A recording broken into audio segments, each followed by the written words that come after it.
Lectures on the Spirit for Young Samurai, Parts 1 through 4, by Yukio Mishima, 1969. Translated by Masaki at masakijinzaburo.substack.com. Narrated by an artificial intelligence based on the voice of Orson Welles. Produced by Parker Banks. On life. After beginning life, people gradually begin art. My case is the reverse, and I have the sense that I began life after I began art. Be that as it may, in general, the method is to go from life to art. Artists who threw light on the meaning of going from life to art are, for example, Stendhal and Casanova.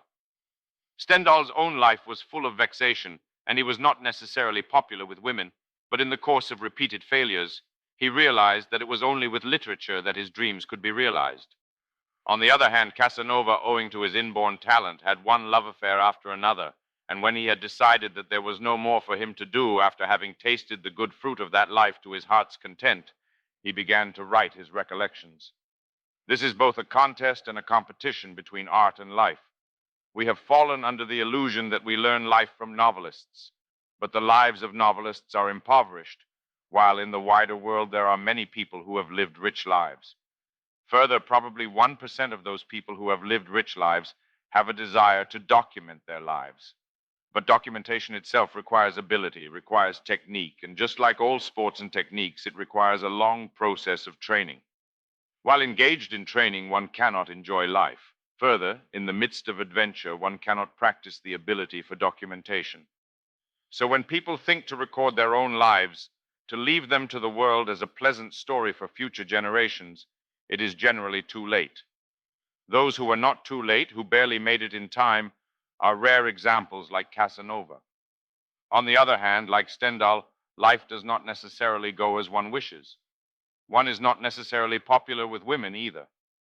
To condense all the dissatisfaction, rage, dreams, and poetry of one's life into a single novel from such, one must have spectacular ability, because that is to create something from nothing, and to create a different world with one's powers of imagination. Powers of imagination are often born of dissatisfaction, or they are born of boredom. When we are engrossed in action and pouring all our energies into living in a time of crisis, it is almost never the case that we have room for powers of imagination. If powers of imagination become the cause of neuroses, wartime Japan, which was subjected to air raids, was a situation in which it was most difficult for neuroses to emerge. In that era, there were few thieves, little crime, and the sustenance of people's powers of imagination was entirely concentrated in the enterprise in which success is impossible if all a people's energy is not focused, that is, war. Earlier, I said that my own life began later than art, but such novelists are in fact the majority.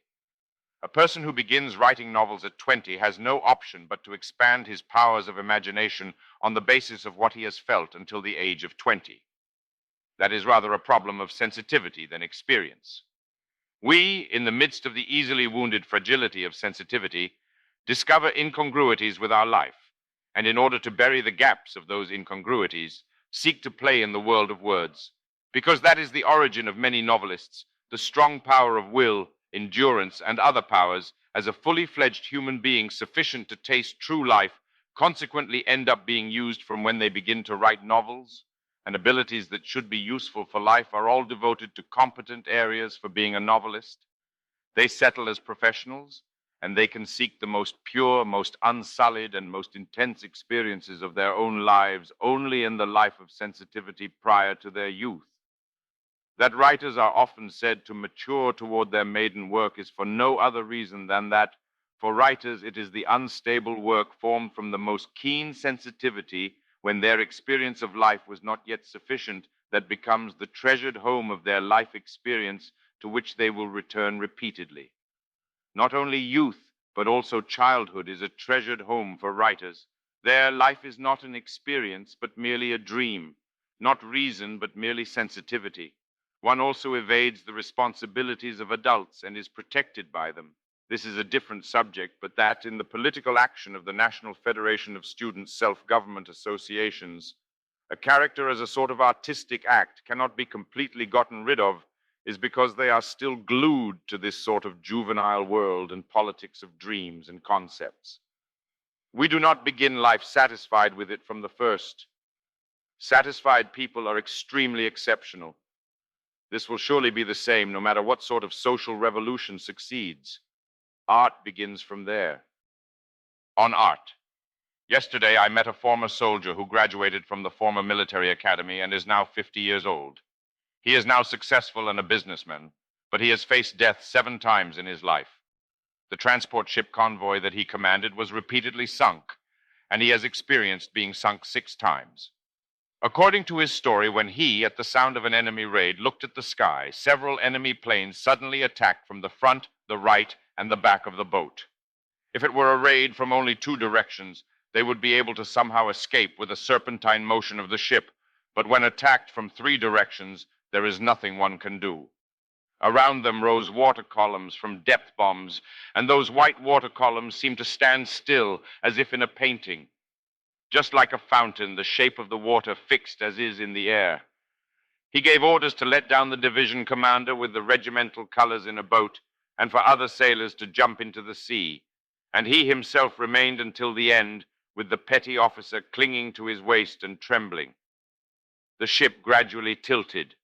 Then the 60-year-old veteran captain showed his readiness to wrap a chain around his body and share his fate with the ship.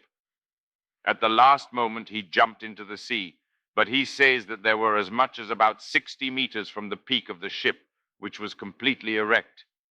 He drank water for a while after jumping into the water, and no matter how much he struggled, there was no sign that he would be able to break the surface. He struggled, and suddenly, before he knew it, his face had broken through to the surface where the sun was shining brightly. He floated on the waves and hovered between life and death until they were rescued 36 hours later. When the rescue boats finally came, the Navy rescue boats first saved the comfort women and nurses who had caught onto buoys and sought help. The Navy is, as one would expect, ladies first.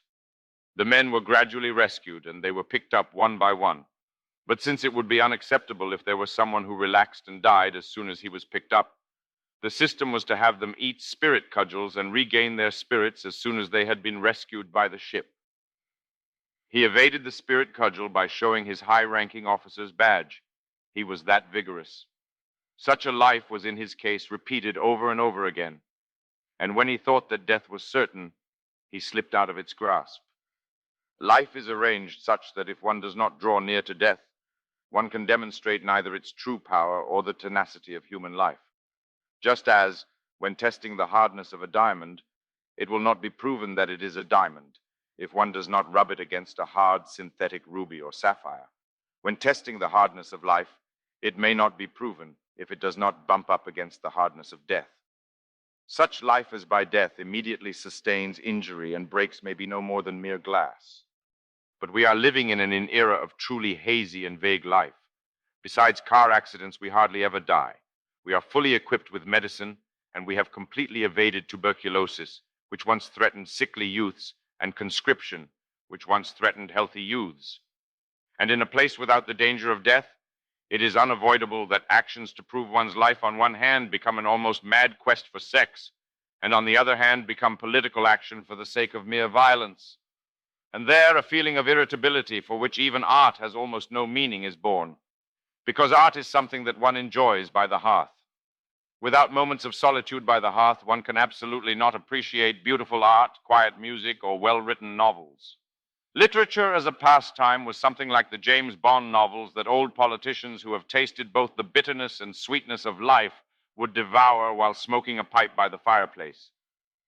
Because in Britain life is prioritized in everything, it was common from the time of Dickens for art to be appreciated as such a thing. And in British art, too, quiet landscapes and mild portraits are common.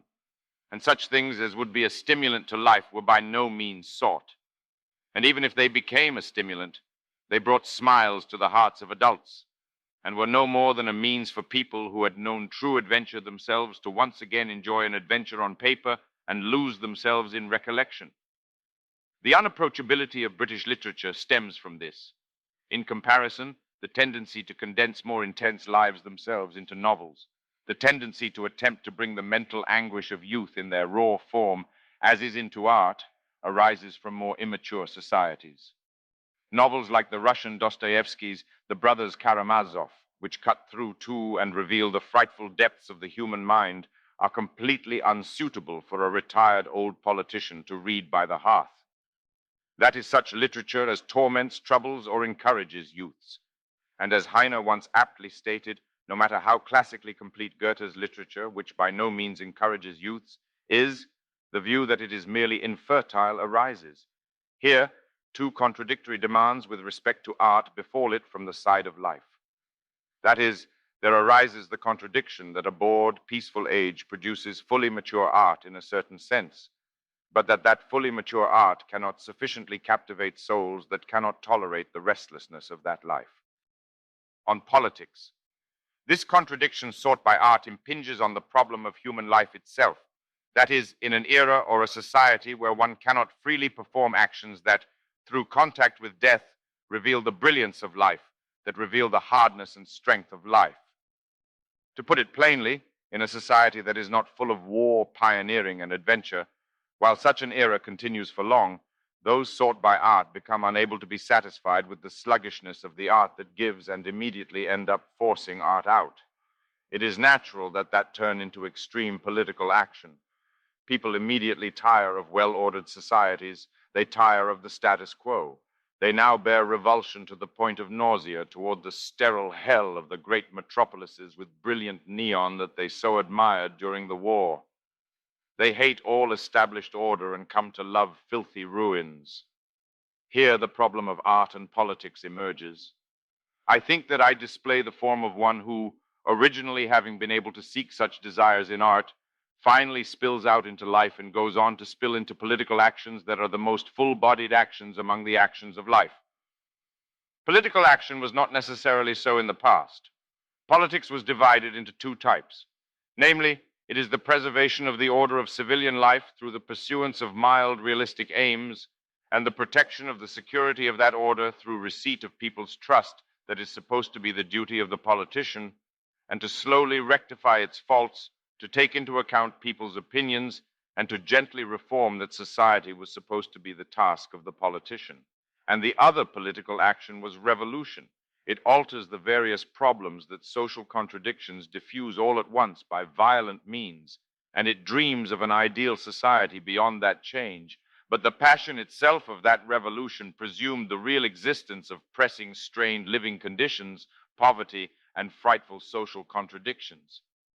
However, these two classifications of political action have now turned into things that check one another. The image of the politician who pragmatically preserves order has become a symbol of the utterly unappealing, drab, and boring establishment. And the passion of revolution, even in places where real poverty and real social contradictions do not necessarily exist, has come to be freely touched off. It is said that Nazism was a revolution of nihilism, but it was not born merely of the psychological dissatisfaction and nihilism of the intellectual middle strata. There was in reality a massive group of the unemployed and economic breakdown, and Nazism gained strength on that real social foundation. However, even though the present revolution of students lacks both causes and reasons sufficient to win the approval of everyone, it has spread globally and shows such power as to embroil all cities in the maelstrom of revolt. Just as the Nazi revolution was called a nihilist revolution, there was not lacking the tendency to, dissatisfied with art, transfer what should properly be sought in art to the world of real action, project the restlessness of life onto social unrest, forcibly create confirmation of life through contact with death, and to attempt to prove that through combative actions. However, such artificial political actions have not now stopped with Nazi Germany alone, but have become a global trend. That is, as I often say, the transformation of art into politics and the transformation of politics into art. One cannot predict what will occur as a result, but to say something terribly simple, although even if one kills 1 million people in art, it is merely killing on paper. Once one enters real action, the killing of 1 million people becomes a historical sin that is difficult to expunge. That is, although art is, no matter how far it goes, a system of irresponsibility, political action must first begin from responsibility. And because political action is ultimately judged according to responsibility for consequences, even if the motives are self-interested, if the results are superb, he will be forgiven as a politician. And however pure the motives may be, in cases where the results are dreadful to behold, he must take responsibility for them himself. One may say that the present political situation lies in that it has introduced the irresponsibility of art into politics. All life has transformed into fiction. All society has transformed into a theater. All the masses have transformed into television spectators, and that what is performed there is ultimately the transformation of art into politics and does not attain the true gravity of fact, of responsibility. The struggle for Tokyo University's Yasuda Auditorium gathered numerous spectators, and people turned eyes that had tired of television dramas to television tubes and forgot the passage of time. According to the words of a certain Briton, it was a colossal theater. The actors who appeared there wrote wills, graffiti that said, "We're going to fall in style," and it was as if they showed a pose of death, but not a one of them died, and they put up their hands and were arrested. Then that act ended, and people forgot that play and returned to their daily lives. Shortly afterward, on February 11th, National Foundation Day, one young man committed suicide by self-immolation, not in front of the television and not in front of spectators, but in the shadows of a dark construction site. There was truly a grave fact and responsibility. What art cannot match, no matter what it does, are political actions like this suicide by self-immolation. And when it is political actions that do not rival this, art can forever boast of its independence and authority. I am one who read the most harsh criticism of politics as a dream or as art into the seriousness of young Eto Kosaburo, who committed this suicide by self-immolation. What is The Brave Man? A movie called The Samurai starring Alain Delon recently came out, but knowing how much Japanese are idealized with the word samurai, I feel a little embarrassed. People are saying big things like that Japanese culture has been introduced to the West, but it seems to be common for Japanese men in the minds of Westerners to be seen in the image of the samurai. Even though a number of my own novels have been introduced in foreign countries, in truth, it feels like I'm being patted on the head and told, "Aren't you writing clever little things for a little-known race in the distant Far East?" I do not have the least sense that I have adequately won their esteem. On one occasion, the subject of the Japanese sword came up in front of an English lady, and because I was asked how to use it, I drew the sword with my hand, brandished it before her, and showed the form for slashing down through the shoulder. But in that instant, the blood drained from her and she seemed about to collapse. I then understood just how much more than literature the Japanese sword makes Westerners submit. For us, the samurai is the figure of our forefathers, but for Westerners, he is surely also the image of the so-called noble savage. We should take more pride in the fact that we are savages. According to the theory of the psychologist Jung, apparently the hero archetype that occupies the hearts of Americans is not sought among Americans themselves, but is only among the Indians with whom they once fought. Now, when one speaks of the samurai, we immediately think of courage. What is courage? And what is the brave man? What I was most surprised and shocked by in the recent Kim Hiro incident was not Kim Hiro and the societal panic that was provoked around him. It was the several young men in their early 20s among Kim Hiro's hostages. They were obviously Japanese. They were 20-somethings at the height of their vigor, and from the perspective of Westerners should indeed be samurai. But in the end, during a period of 4 days, they could not lay a single finger on Kim Hiro even when he took a bath. Because we are living in an era in which one does not want to sustain even a scratch, Kim Hiro, who abused that era and public opinion that do not want to sustain even a scratch, was in fact a splendid actor. And on our side, the Japanese youth that does not want to sustain even a scratch had dispatched 4 representatives there. It is said that it's the Showa Genroku, but Daidoji Yuzan's Budo Shoshinshu describes the cowardly warriors of the Genroku in this way. That is, the coward puts doing as he pleases first in all things, likes sleeping in and taking naps, and hates learning. The martial arts. Now we would probably say sports, but even if he does sports, he does not at all pass muster. And despite that, he is full of airs of being skilled at and proud of his art. He will spend any amount of money on womanizing and luxurious meals. He will even pawn important documents. When it comes to company money and entertainment expenses, he will use them liberally without a care. He will not give a single cent out of obligation. And in addition, he tends to destroy his body, On top of eating and drinking a great deal, he wallows in lust. It becomes as if he were filing away at his own lifespan, because he ends up in such a physical state as to become incapable of all perseverance, hardship, and difficult things, and consequently his heart increases ever more in effeminacy and regret. He defines this as the coward, the cowardly warrior. When peace and stability persist, we soon forget memories of the disturbances of war, and we forget how a man should be during a state of emergency. The Kim Hairo incident is a small local event, but one day all of us in Japan too may face the same fate as Kim Hiro's hostages in a greatly expanded form of that incident. However, that is ultimately an event on the level of concept and fantasy, and in the Japan of reality, even signs of such are not seen. And now the forces of women are distancing everything from a sense of crisis. To not want to think of crisis is an extremely womanly way of thinking, because a peaceful nest is necessary for women to fall in love, bear children, and raise children. Among women, the desire to live in peace is a necessity of life, and for that necessity of life, anything can be sacrificed. However, that is not how men think. It is men who prepare for crisis, and it is the powers of men that are necessary when crises that threaten the peace of women come. But the women of the present have ended up having the confidence that they can protect their peace with their own powers. That is partly because they have rightly perceived that men are unreliable, and partly because they have ceased to encounter even a single brave man. In the Japan of today, to adapt to the general trend, unlike in America under the wartime system, does not really mean a system of conscription. It is to walk a path that is useful for somehow getting along in the world and setting up a home and family of one's own. Then what would it mean to not adapt to the general trend? The three-faction All-Japan Federation of Student Self-Government Associations is an extreme example. But even if they wave the stick, the anti-subversive activities law is not really applied, and the problem is handled with a day or two of detainment. And even though the policemen are veterans of the riot police, there is no worry that they will come firing their pistols at you. So no matter how much you bravely attack the opponent, a strong opponent will play together and deal with you without using powerful force.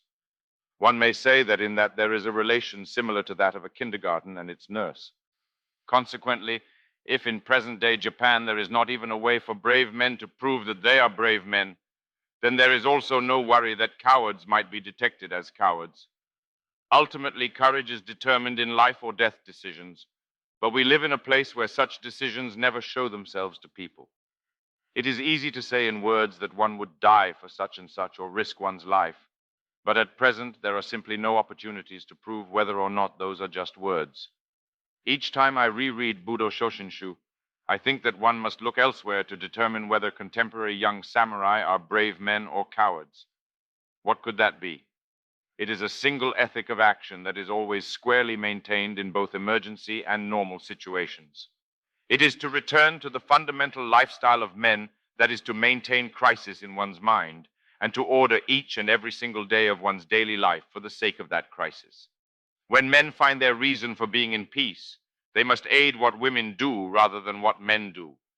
If the crisis is one conceptual role given to men, then men's lives, men's bodies must be as tense as a bow, constantly drawn to its fullest extent in that direction. I feel that around town I see far too many eyes lacking tension. However, that might also be my over-anxiety. When once the famous Italian novelist Moravia came by, he said this to me: Japan's towns are overflowing with young men, and when you go around the countries of Southeast Asia, the most surprising characteristic when you come to Japan is that those young people all look like warriors. What is etiquette? It is said that kendo begins with a bow and ends with a bow. But what one does after having bowed is strike the head of the opponent. This represents the world of men well. There must be etiquette for battle, and etiquette is in fact the prerequisite of battle. But when it comes to asking which is more important, kendo in theory stresses decorum and etiquette the most. Why is this? Just as chivalric battles have been so from of old, battles in the world of men first began with etiquette. Etiquette naturally contains morality, but at the same time, etiquette is the rules of the sport. A sport that does not follow rules is despised, and the battle itself ends in loss on a foul. The aim of men's etiquette is not simply to obey the opponent and do as he wills. However, despite the fact that it is etiquette that is the first prerequisite that one must pass through no matter what, in contemporary times the strange superstition prevails that the honest, unreserved form of human beings works as is on the hearts of others. There are too many examples to list of people who, not knowing what sorts of traps American-style frankness conceals in business, are deceived by how Americans suddenly tap the shoulder and break out in a beautiful grin, become too frank themselves, and sustained unexpected losses in their work. That is because it is the ambitious who must follow etiquette, and further in relations with people too. It is if one normally follows etiquette that one is thought to have bared one's soul and can win the trust of others when once alcohol comes in and one has successfully performed even one naked dance. If one is always lax, then even if one shows one's lax form, surely no one will come. For that reason, etiquette that preserves men's dignity exists, and underneath that, the relaxedness of humanity, the naturalness of humanity are first glimpsed, and there one wins the trust of others and simultaneously attains success in the battle of work. I can only ever be astonished by how terrible the way people make phone calls lately is, but a lack of delicacy in grasping the feelings of one's interlocutor in the way even a single small word is used has diffused throughout Japan. For instance, this is a small thing, but when TV or radio come to us, novelists to request adaptation or performance, it has become normal to say, "We have decided to deliver your work." And this word has also become normal among students. And even when in a school somewhere they do a student public performance of 1 or 2 days, my works are delivered. They are not midwives, and one does not deliver using a person's works. Such odds and ends of words are the most important part of etiquette. But if one takes etiquette as a door, small usages of words are something like the oil put on the door's hinges. And now, without being oiled, the creaking and grating when the door opens and closes have become too terrible. Not knowing words is one part of this. And I was surprised by those like a certain student who came to my place, conversed for about an hour, and when about to go home, looked around at his friends and said, "It's about time, so why don't we disturb him?" It seems that he meant to say, "Why don't we take our leave?" It is a complete mistake to think that human sincerity is comprehensible to others as is. Human hearts leave portions unknown to one another in even the closest friendships and longest acquaintances. And words are the bridge that links them. But if that bridge does not have proper equipment sufficient to enable one to cross it, with handrails and ornamental tops, then it cannot be called a bridge. That is etiquette. The military is in that respect a world full of etiquette, hardened by stiff etiquette. But this etiquette does not merely operate military life smoothly, but clever human action and precise, polite manners are useful for making men look manly. There is more of a large gap between putting on a psychedelic appearance and making your body look soft and saying ciao and giving a salute while standing at attention than between militarism and democracy. That is because they present the two contrasting problems of the severance of communication and the smoothness of communication. If we in our lives do not in the least have parts like the military in which we act toward a combat aim, then we do not need etiquette at all. And if one seeks to rebel against society, become completely isolated and cut off all intercourse with people, then if one does not need good morning, then one does not need thank you either. However, as things have worked out, even though the students doing the political movement are rebelling against government and authority, and even though they say things like, "Hey you," to university chancellors, among themselves they are fairly strict about hierarchy between seniors and juniors.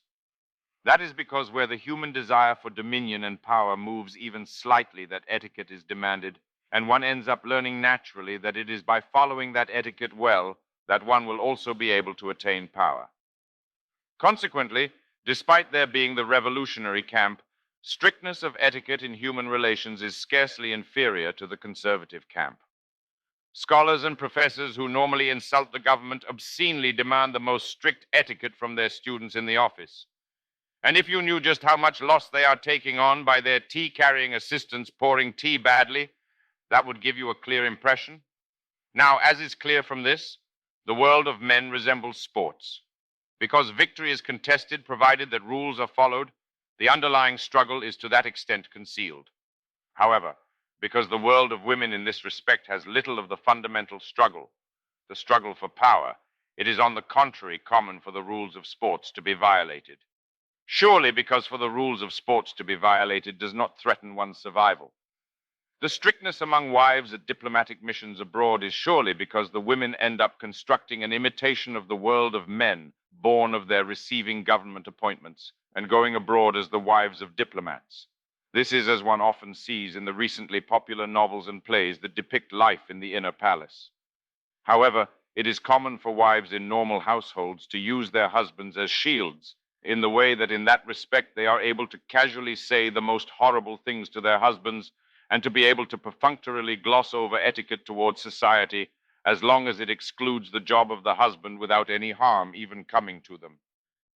Etiquette is in this way an armor that protects oneself, and one can surely say that people who have no need for those rules have no need for etiquette. And whether one calls those people who have no need for etiquette animals or the natural form of human beings surely depends on each person's views. And speaking of myself, I am a person who thinks that just as a well-glued kataginu on a kamishimo is beautiful, what makes men beautiful is etiquette.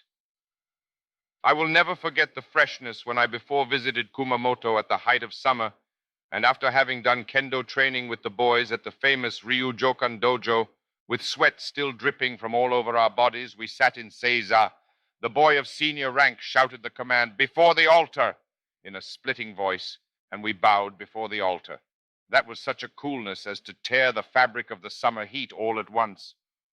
I had the feeling that I saw a concrete example of just how beautiful etiquette makes the young and how unappealing in comparison are the young who live in a world without etiquette. Afterword. Lectures on the Spirit for Young Samurai is an essay that was serialized in the magazine Punch-O, and I tried to the best of my ability to speak of the problems of the spirit and morality in plain language so that it would be easy for contemporary young people to hear. The spirit is a thing that is if you believe and is not if you do not, and there is no one who has seen the actual thing. Because the proof of its existence ultimately materializes through the visible, for example, the body, the method of exalting the spirit by dismissing the visible is inadequate. Action is visible. It is the body that bears action. Consequently, for proof of the existence of the spirit, action is needed, and for action, the body is needed. For this reason, one must train the body. This is my basic idea. By letters and by speech, of course, the spirit can be expressed. It can be expressed, but ultimately it is not proven. Consequently, for the spirit, written expression is insufficient. This is the conclusion that I myself naturally was led to, and influencing this conclusion is the experience that I confirmed with my own eyes of how unreliable the speech of wartime and post-war intellectuals was, and how they did not take ultimate responsibility. Turn Tokyo University into a zoo is the title that Bungei Shunju gave to the transcript of my speech. But what I was trying to say with this indiscreet remark was also just that. My idea is that the Tokyo University problem is the event that was able to put an end to the vanity-filled, loose and indolent spirit of the Japanese intellectuals of the 20 years of the post-war. Both are tracts for the times and have no relation to literature. However, it is a characteristic of eras of change and flux like now, and also like the end of the Tokugawa period, to compel writers to dare to write tracts for the times. June 16th of the 44th year of the Showa era, 1969.